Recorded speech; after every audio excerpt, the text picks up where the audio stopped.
Hey guys, this is Jaden coming at you with another deck profile. In this one, we will be doing a deck profile on Goddess of the Sun. I have been meaning to get the cards for this deck together for ages, but I just haven't gotten around to it, and I do not have the deck organized like I normally do, so give me 2 seconds for that. Sorry I've been kind of gone for the past week. Anywho, okay, so here we go in the Misaki double sleeves. This deck is almost complete minus one card, so I thought I'd just go ahead and stick it up here, and I'll tell you what the one replacement will be. I play one Battle Sister Eclair, it's the grade 3 Searcher, 4 Psychic Bird, and 2 Battle Sister Ginger for 6 criticals. No, wait. Oh, I also play 1 Nike, so 7 criticals. And then 5 draw triggers. And then 4 heal trigger. 2 of each print. Grade 1s. Of course, we play our standard 4 Perfect Guard. Shock a lot. And I'm throwing cards. We play our 4 Oracle Guardian Gemini, our 8K beaters, because sticking them behind our rear guards help us hit magic numbers. Putting them behind a Tom is nasty. 3 copies of Battle Sister Coco. Pretty simple. When she's rode as the Vanguard or called to the rear guard, you look at the top card of the deck. If you then you decide to leave it on top or put it on the bottom. So she can help you look for those cards. Maybe you don't have a grade 3 and you can check the top card, and if it's a grade 3 you can draw it into your hand. So just very, very good. 2 copies of Weather Girl Milk. I do like this card because if you can stick it behind a crossroad in the sun, that's going to help you hit 23, which is pretty good.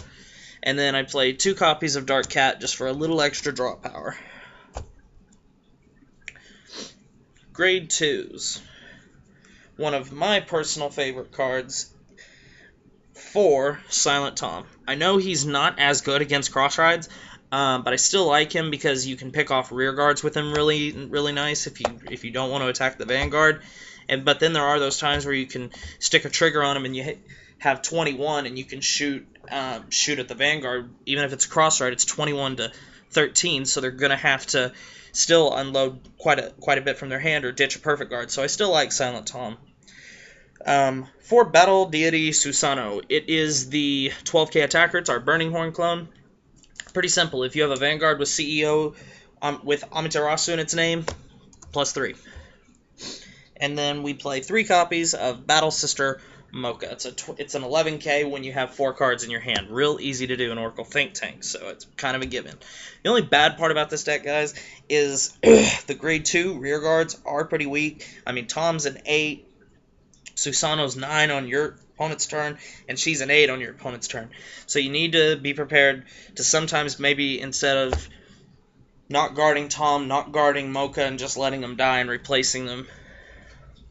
For grade 3s, we play 4 copies of CEO Amaterasu. People still, to this day, do not fully understand her effect. One of the very first videos I made, if you go to my video section and you go to like the oldest section, it's like maybe the 4th or 5th video I made a video explaining her effect.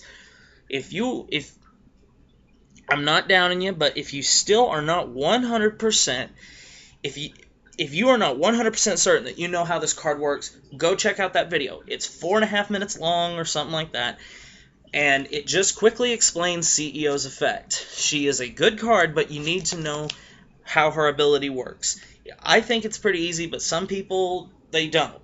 Some people are just different. So if you are not 100% certain that you know how this card works, please go check out that video. And then I only have 2 copies of the Sun, but I'm replacing it with just one of the 12k attackers in Souffle right now. So when I get a 3rd Sun, it will become my 3rd Sun.